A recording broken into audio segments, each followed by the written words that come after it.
ఈ ప్లేసు మీ అందరికంటే నాకు ముందు తెలుసు. 2000 సంవత్సరంలో రామ్దేవ్ ఇది ప్రారంభించినప్పుడు ఇక్కడ కొన్ని మొక్కలు పాంప్లెట్ వేసి మా ఇంటికి తీసుకొచ్చి, మీరు ఇల్లు కడుతున్నారు, ఏదైనా ఉపయోగపడుతుందో చూడండి అంటే వెంటనే ఎంత ముచ్చరేసిందంటే, ఎప్పుడో విదేశాలకు వెళ్ళినప్పుడు ఇలాంటి మొక్కలు, ఇలాంటి కళాకృతులు, ఇలాంటి అద్భుతమైనటువంటి సజీవ శిల్పాలు, జీవం ఉన్నటువంటి ఇలాంటివి చూస్తుంటే ఇలాంటివి మనం తీసుకెళ్ళిపోతే బాగుండే, వాడ షిప్లో తీసుకెళ్తే బాగుండే అని అంత టెంప్ట్ అయ్యేవాడిని. అలాంటిది ఇక్కడ హైదరాబాద్లో ఈ శివారుల్లో ఒకటి లభిస్తుందంటే కనుక చాలా ఆనందంగా ఉంటుంది. రామ్దేవ్ ఫస్ట్ ఆఫ్ ఆల్ నేను కూర్చున్న చోట బయట కనపడకుండా నాకు ఏదైనా ఫెన్సింగ్ లాగా ఉండాలి, అలాంటి గుబురుగా ఉండకూడదు అంటే అక్కడ చక్కగా కొమ్మల్ని ఒక ఫెన్సింగ్ లాగా అల్లి పైన మాత్రం గ్రీన్ ఉండేలాగా పెద్ద స్క్రీన్ చేశాడు. అది ఇప్పుడు చూస్తుంటే కనుక ఎంత బాగుంటుందంటే బయట నుంచి చూసేవాళ్ళు నేను జైల్లో ఉన్నట్టు ఉంటుంది, అన్ని కటకటాల్లాగా ఉంటుంది. అది అద్భుతమైన కళాఖండగా నేను ఫీల్ అవుతుంటాను. అట్లాగే చాలా అద్భుతమైన చెట్లు కొన్ని మా ఇంట్లోనే పెట్టుకున్నాను. ఇవి ఎప్పుడో 2002లో 2003లోనో మా ఇంట్లో పెట్టుకున్నాను. అప్పటి నుంచి నాకు అంత ప్యాషన్. ఆ తర్వాత ప్రతి క్షణం ఈయన ఎదుగుదలను చూస్తూ వచ్చాను. ఎక్కడ నాకు ఈయన రామ్దేవ్ ఒక వ్యాపారవేత్తలా కనబడ్డాడు, ఒక కళాకారుల్లా కనబడతాడు. అందుకే నా మనసుకి అత్యంత దగ్గరగా అయ్యాడు. ఆ తర్వాత ఏదైనా వస్తే కనుక చూస్తారా మొక్కలు అంటే, ఇదివరకంటే ఏదో వేలల్లోనో లక్షల్లోనూ చెప్పేవాడు, ఇప్పుడు కోట్లలో ఉందంట కదయ్యా. ఇప్పుడు నా సంపద అంతంత మాత్రమే ఉంది, కొనలేనేమో అన్నారు. కానీ చూడండి సార్, వస్తే మీరే టెంప్ట్ అవుతారు. ఇప్పుడు గౌరవ ముఖ్యమంత్రి గారితో పాటు అన్నీ వీక్షిస్తుంటే ఎంత టెంప్టింగ్ ఉందంటే, ఇవన్నీ మన ఇంట్లో పెట్టేసుకుంటే ఎంత బాగుంటుంది అనిపిస్తుంది. అంత అందంగా. దీనికి కావాల్సింది వ్యాపార దృక్పథం కాదు, కళాకారుల హృదయం, కళా హృదయం ఉండాలి. నా మటుకు నేను అతని ఒక కళాకారుడుగాను, ఒక ఆర్టిస్ట్గా చూస్తాను. నేను అంత తపన లేకపోతే, అంత ఇష్టం లేకపోతే సుదీర్ఘకాలం 24-25 ఇయర్స్ పాటు దీని మీద ఎక్స్పెరిమెంట్ చేస్తూ, ఎన్నో చోట్ల రీసెర్చ్ చేస్తూ, ఎక్కడెక్కడ ఏమేమి మొక్కలు దొరుకుతాయి, ఎక్కడెక్కడ ఈ శిలాకృతులు దొరుకుతాయి, ఆ శిలలు ఇక్కడ ఎలా తీసుకురావాలి అని దాని మీద అది దుర్భేద్యం అనుకోకుండా ఇది సాధ్యమే, ఇది మన ప్రాంతం వాళ్ళకి, మన హైదరాబాదుకి, మన స్టేట్కి అందం తీసుకొచ్చేది, మన దేశంలోనే గొప్పగా చెప్పినటువంటి గొప్ప పార్క్ అవుతుందని ఆయన మనసులో మెదిలిన ఆలోచన, ఆయన పడ్డ కష్టం, తీసుకున్న శ్రమ ఈ రోజున ఇక్కడ అద్భుతమైన కళాఖండంగా ఇన్ని ఎకరాల్లో చోటు చేసుకుందంటే కనుక నభూతో నా భవిష్యత్తు.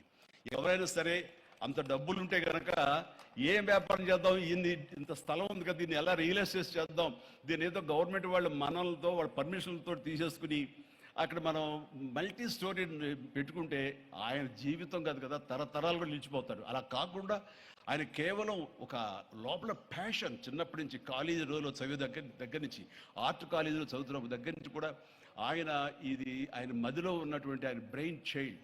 అలాంటి దాన్ని ఈ రోజున ఈ రూపం తీసుకొచ్చారంటే ప్రతి క్షణం, ప్రతి కార్నర్ ముఖ్యమంత్రి గారు చూసి ఎంత ముచ్చటపడిపోతున్నారంటే అంత ఇంత కాదు. ఎలా చేశారు, ఇది ఎలాగొచ్చింది, అది ఎలా వచ్చింది అని అడుగుతున్నారు. నేను కొన్ని అడుగుతున్నాను. అడిగి ఇది షూటింగ్స్కి ఇస్తారా రామ్దేవ్ అని అడిగితే, ఇస్తానండి, కానీ ఫస్ట్ షూటింగ్ మీదైతేనే అన్నాడు. ఇప్పుడు నువ్వు ఆ మాట అన్నావు కదా, ఇప్పుడు కొత్తగా హీరోయిన్ని తీసుకొచ్చి ఆ అమ్మాయితో స్టెప్లు వేయాలంటే ఈ ఎండలో ఎలా ఉంటుందేమో తెలియదు, కానీ ఏదో చలికాలం అయినప్పుడు నెక్స్ట్ చలికాలం అయితే చేస్తానయ్యా అన్నారు. ఈలోగా వర్షాలు పడి ఇవన్నీ ఇంకొంచెం పచ్చగా ఉంటాయండి, 1 or 2 years లోపల ఇది అద్భుతంగా ఉంటుంది, కంటికి కనువింపుగా ఉంటుంది చెప్పేసి ఆయన చెప్తుంటే కనుక ఐ కుడ్ ఇమాజిన్. అట్లాగే ఇక్కడ వెడ్డింగ్ ప్లాన్ చేసుకోవచ్చు, వెడ్డింగ్స్ కానీ ఇతర రిసెప్షన్స్ కానివ్వండి, పలు ఈవెంట్స్, అలాగే ఐస్కి సంబంధించినటువంటి ఆ స్కేటింగ్ సంబంధించిన చేయాలని ఇలా ఎన్నెన్నో ప్లాన్స్ ఉన్నాయని అవన్నీ కూడా చేయగలడు, ఆ సామర్థ్యం ఉంది. అలాగే ప్రభుత్వం కూడా ఖచ్చితంగా సపోర్ట్ చేస్తారు, అందుకు సమాయుత్తమై ఉన్నారు ఆయన. అందుకనే ఎంతో బిజీగా ఉన్నారు సీఎం గారు. వాళ్ళు చూస్తే కనుక మనుషులు ఇంటి చుట్టూ ఉన్నారు. అవన్నీ పక్కకు పెట్టి, ప్రోగ్రామ్స్ అన్ని పక్కకు పెట్టి, నిన్నటిదాకా ఆయన ఎలక్షన్ క్యాంపెయిన్ ఎక్కడో చేసి వేరే రాష్ట్రాల్లో వచ్చి రామ్దేవ్ మీద ఈ ప్లేస్ మీద ఎంతో ప్రేమ లేకపోతే, ఇలాంటి దాన్ని మనం ఎంకరేజ్ చేయాలి అని ఆయన ఉద్దేశం లేకపోతే ఇంత ఓపికగా ఈ ఎండ్లో ఆయన వచ్చేవారు కాదు. ఫస్ట్ ఆఫ్ ఆల్ ఆయన ఇక్కడికి వచ్చి దీన్ని ఎంకరేజ్ చేస్తున్నందుకు వారికి మనస్ఫూర్తిగా అభినందనలు తెలియజేస్తున్నాను ముఖ్యమంత్రి గారికి.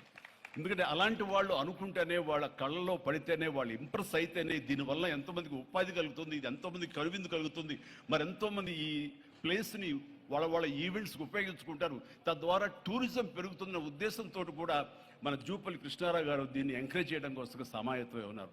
అలా ప్రభుత్వ సహకారాలు దీనికి మెండుగా ఉంటాయని ఆశాభావం వ్యక్తం చేస్తూ మీరు ఏదైతే కనుక ఊహించారో రామ్దేవ్ అది త్వరలో ఖచ్చితంగా అవుతుంది.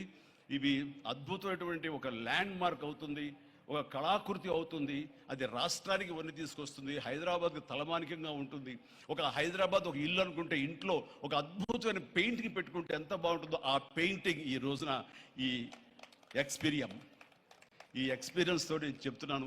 This will be a beautiful piece of art. అందుకని మరొకసారి వారికి నా హృదయపూర్వక ధన్యవాదాలు, అభినందనలు తెలియజేస్తూ ఈ అవకాశం వచ్చినందుకు అండ్ సీఎం గారితో నేను ఈరోజు ఈ ప్రోగ్రాంలో పాల్గొన్నందుకు నా సంతోషాన్ని తెలియజేస్తూ all the very best, God bless.